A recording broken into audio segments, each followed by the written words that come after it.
Непроведена инсталација, лесно горливи материјали, објект изграден без противпожарна бариера. Овде треба да се бара најголемиот виновник за пожарот во модуларната болница. Најважното прашање во целата истрага треба да биде како воопшто се запали целиот објект и изгоре за само 3 минути. Искусниот пожарникар Бобан Трпковски за Алфа објаснува од што пламна цела модуларна, но и укажува на бројните пропусти. Болницата, да бидем искрени, значи изгоре материјалите со кои е изградена, затоа што во неја, еве и потврдија, значи некои експерти дека се работи за пур материјали кои лесно горат и кои имаат висока коефициент на штетни гасови при горењето. Зошто изгоре толку брзо? Изгоре затоа што немаше, значи, никаква противпожарна бариера внатре во објектот. Ако би било, како треба да биде, тогаш пожарот би останал подолго време, или некаде измеѓу 40 и 41 час, значи, минути во таа просторија, што дава доволно време, значи, да се спасат сите останати. Може би настрадале тие што се во таа соба.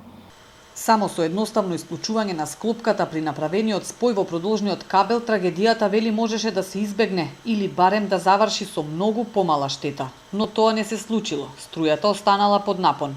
Требало повеќе да се внимава и на инсталацијата, за која после ова излегува дека не била со доволен капацитет да издржи уреди кои трошат повеќе струја, како што е дефибрилаторот. Трпковски вели дека е многу веројатно спој да се случил дури и апаратот за реанимација да бил приклучен сам во штекер. Што ќе значеше ако склопката се исклучеше во моментот?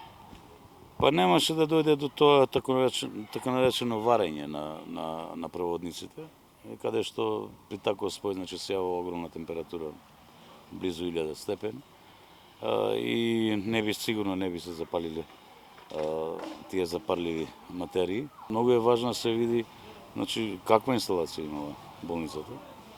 Дали она што го потражил дефибрилаторот, кој викаа дека бил причинител за и оној продолжен кабел за пожарот, дали, значи, тие можеле да издржат толкаво повлекување на струја како што го има дефибрилаторот.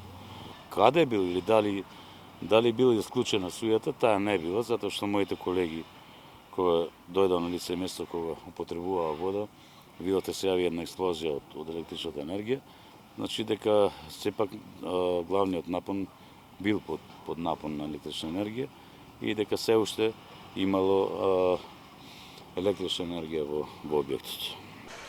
Одговорност за најповиканите нема, изјави вчера премиерот Заев. Оставките не ги прифати и си го оправда и зачува министерот Филипче. Токму за ова јавноста реагира и негодува. За ваква трагедија, велат, мора да се одговара, а не да се штитат партиските функционери. Значи електричната инсталација не била соодветна на опремата која што било планирано да се користи. Објектот не бил 2 часа огноотпорен, за да овозможи евакуација на пациентите и персоналот. Дали проектот бил правилно проектиран? Измама на власта. На мал спој, одма осигурувачите се исклучуваат. Мафијаши. Доколку се појави спој, има осигурувач, има ПП апарати. Меѓу панелите се става стаклена волна како изолација, бидејќи не гори.